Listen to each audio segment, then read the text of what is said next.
And one thing I think is left is variation that was very popular for a number of years. It was going on and off with the popularity.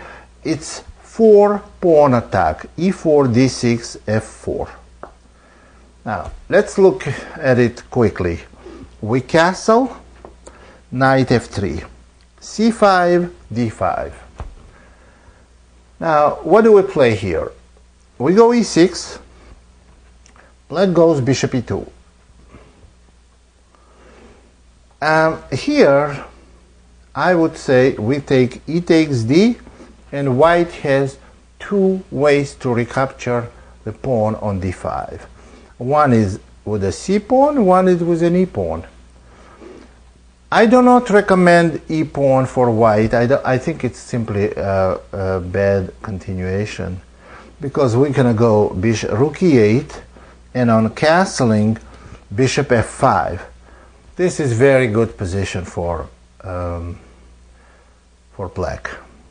White may try knight h4, which may end up catastrophically for them, because knight takes d5, and it seems like white is going to win material but lose the game. Knight takes d5, queen takes h4, knight c7, and knight c6. And here, interestingly enough, white has a choice of which rook to take. And amazingly, well, 90% of the people would take, of course, take the a rook, because that will drive black rook on a8. But no, white must take the e rook and also have bad position. But if they take a rook, then they simply lose on the spot after bishop d4 check, king h1, and bishop f2. Now there is no defense to bishop g3 with mating attack on the king side. White has no defense. Position is totally lost for white. After rook takes f2, queen takes f2, and white is lost. The different picture would be if white took the rook on e8, because then we're going to go bishop d4 check, king h1, and now we must take this rook. Now bishop f2 doesn't work because of amazing shot by white is bishop g4, and now bishop takes g4, queen takes g4, followed by knight f6 fork. So, but this is a really bad position for white if black simply plays rook takes e8. Now you see black has pawn for exchange. Black has knight and a pawn for white's rook, but black's pieces are totally dominating. White's bishops are very passive, and black totally owns big majority of the board. Position is nearly lost. Knight b4 threat is very difficult to meet, and it's not something white should allow. On top of everything, bishop f2 remaining as a main threat. So let's go back now and look at another continuation for white. At a different continuation. Well, that's what happens if white actually plays, well, after, let's go back to the position where white played f4. Black goes castle, knight f3, c5, d5, and e6. Now, bishop e2, ed, and now cd. I would recommend a very simple way for black to play, avoiding sharp variations. And that's bishop g4, and when white castles, simply knight to d7, and after h3, bishop takes f3, bishop takes f3. Now, what is this position? Black has stopped white from e5 attempt.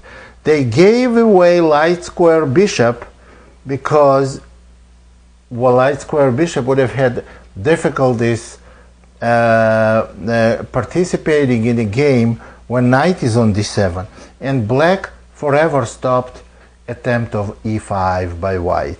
They can go here even rook e8 and slightly try to play a6 and b5. If they are stopped, then try to play c4 and knight c5, playing for b3, d3 squares. That's the general plan that should give you a comfortable position. Well, you see, white cannot go e5. White should just continue development, and we have concrete plan. Go rook c8 and c4, or go c4 right away if you can, and on queen e2 you may go rook c8 and then go knight c5. You have very active position.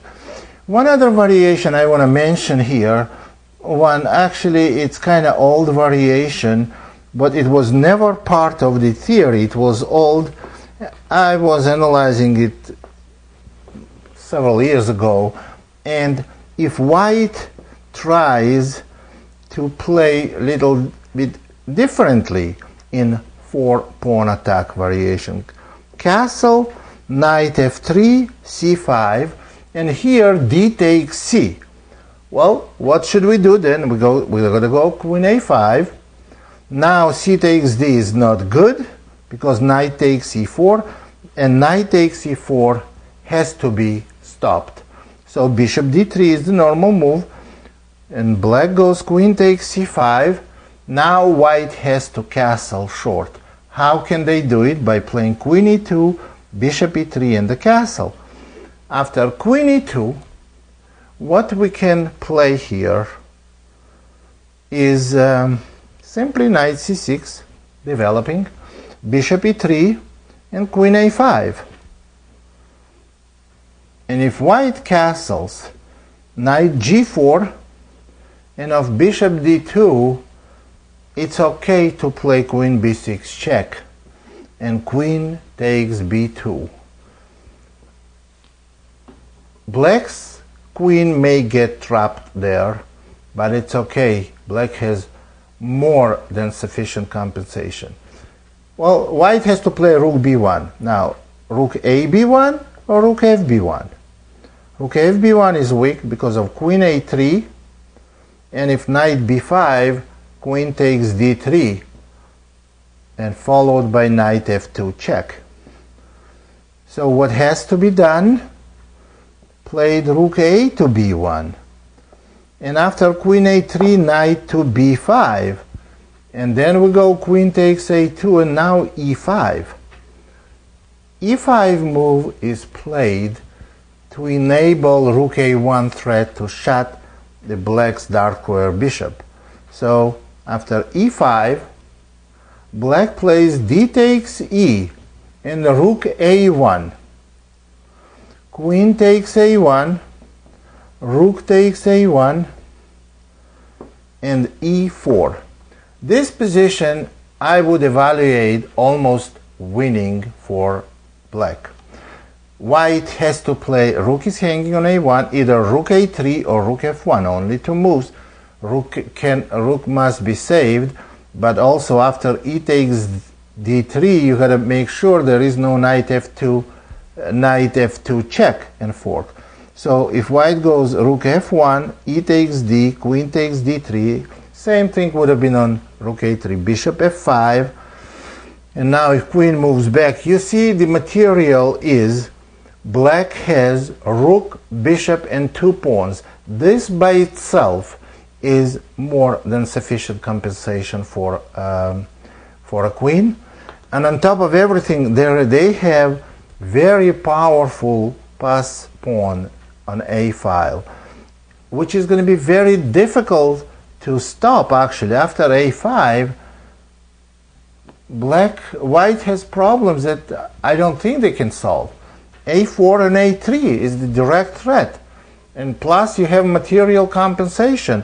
On top of everything, you can go rook f to d8, threatening bishop d3, in my opinion, black is winning. So this gives you the arsenal of weapons to play against 4-pawn attack. And I gave you all these continuations and possible variations for white in so-called random order, but they are not connected, and if you play them, you have to understand general ideas.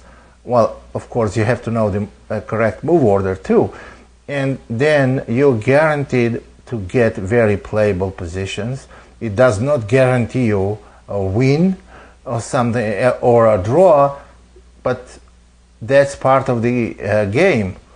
Game wouldn't be interesting if the opening gives you a forced result. So you play these positions and you can fully explore your capabilities. You're going to get good positions in the opening. So good luck with it, and I'm sure you're going to do well with King's Indian.